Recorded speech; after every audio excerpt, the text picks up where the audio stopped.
Holly, Sean's wife. Sean wanted me to introduce myself as the modern yeoman. I thought that was really cheesy, so I'm not going to. I'm excited to be hanging out with you today. Usually when Sean is filming, I'm with clients or he has the camera and I'm in my skivvies. So that's why I haven't been showing up very much, but really excited to be here today. What we are going to talk about is our plans for our raised beds. We've been watching our property, we've been watching the sun, getting a lay of the land, getting a feel for everything, and we are starting to formulate our plans for where we want our raised beds to be. We also learned some lessons from when we were back in Michigan. We did a lot of raised bed gardening, and so we're going to be applying some of those lessons that we learned to our bed outlines today. So let's get started. We've got a lot of tips and tricks for how we're planning our outlines. Here we go. So we've already gotten started with some of the bed layouts. What I did was I took twine and yard stakes and just outlined it so that I could get the spacing and the size how I wanted them. These are about 4 feet wide, which is a really nice size because you can get to the middle from either side and it's manageable. We built them here because this is more of a shady area. So it gets some nice morning sun, but then in the afternoon, it's usually dappled with shade from the house and that tree right there. And so we're gonna be putting a lot of our greens here because we learned in Michigan, when you plant a lot of your greens in full sun, they bolt really easily. So they bolt and they go to seed. So we don't want that.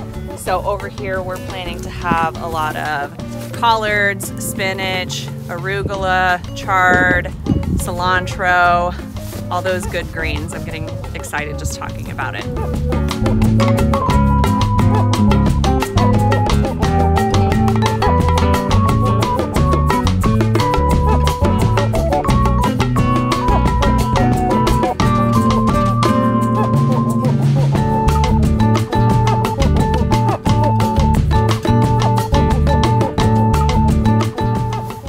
So now that we've got our shade beds in place, we want to map out where we're going to put our full sun beds for our main kitchen garden. We're going to do the same thing with the twine and the yard stake. Hey, Fighter's got a lot to say about this. We want to do the same thing, mapping out with the twine and the yard stakes. But the very first thing that Sean and I did was we mapped out 4 corners.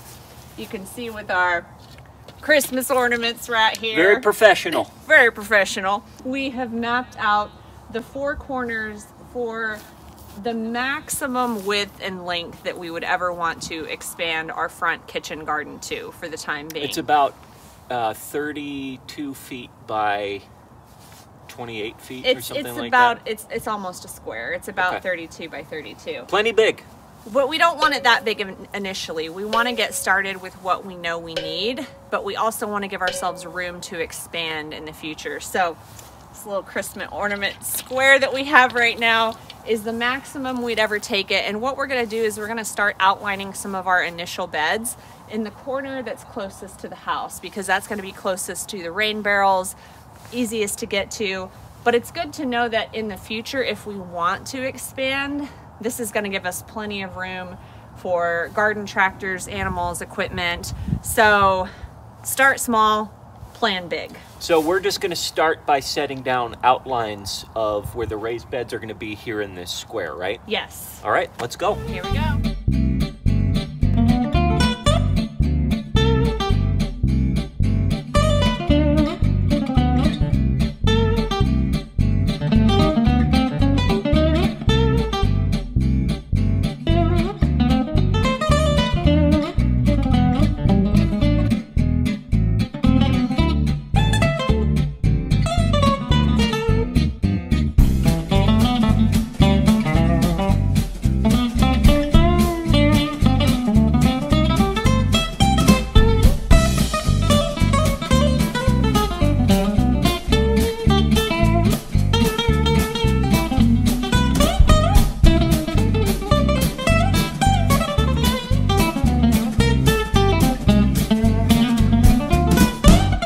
So you've done one.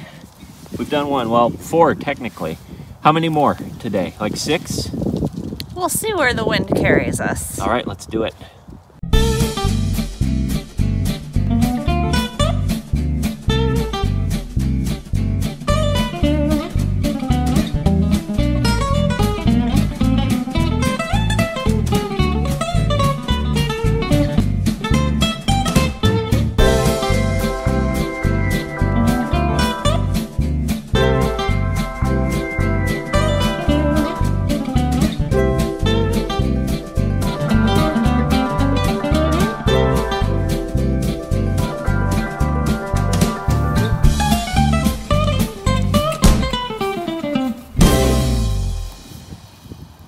I'm concerned you're plotting my grave here.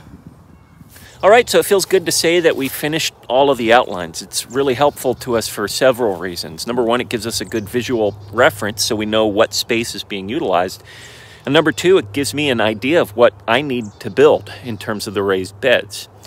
But now that we've got that out of the way, there's still some areas out here in our front side pasture that are unaccounted for, including all of this ponding that we've seen in earlier videos. Holly, you have some ideas of what we can do with this area. Yeah, initially I wanted to have all of our raised beds out here in this area. There used to be a huge above ground pool here, which is why it's so flat, but we've been watching it, and with all the water that this area collects, we could put our raised beds there. We could put a bunch of gravel down for drainage, or build some kind of drainage system so that it's not holding all of this water. But the more we thought about it, we thought, why not put this area to use and put in more of a rain garden right here, so plants that thrive with a lot of moisture, to just be more of a natural solution to the drainage area that we're facing. So we're thinking about putting in a type of rain garden in right here. We're definitely going to have to do some amendment to the soil because it's very clay heavy. It's like a lot of clay and rock. So for some of the planting that we do here, we're going to have to amend the soil, but definitely a rain garden. And then I'm thinking on the outer edges where it doesn't have the puddling issue, doing some soil amendment with compost, and then planting several beds of edible perennials out there. So things like strawberries, potentially asparagus. I'm gonna have to do some planning. I have a few ideas, but I'm thinking edible perennials and herbs on the outskirts of that little kind of half moon rim out there, with some walking paths in between. And then up on this ridge here, this actually is really dry, especially in the warmer months, and gets a lot of sun. And so we're thinking some things like rosemary, plants that really thrive in the hot, dry sun along this edge here.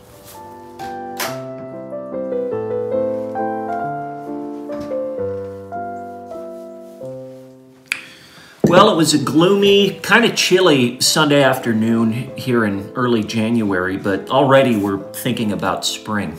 Even though it's kind of gross out right now, we know that there are good times ahead of us. So now that we've laid down the placement of where we're going to place the raised beds, I'm going to get to work building them with all of the lumber that we have out in the barn. Now there's some other things that we're going to need to do in addition to building the beds, and that's preparing the ground for the garden, right, Holly? That's right. We got a visitor. Well, hello, Charlie. Are you going to help us? I don't know, probably not.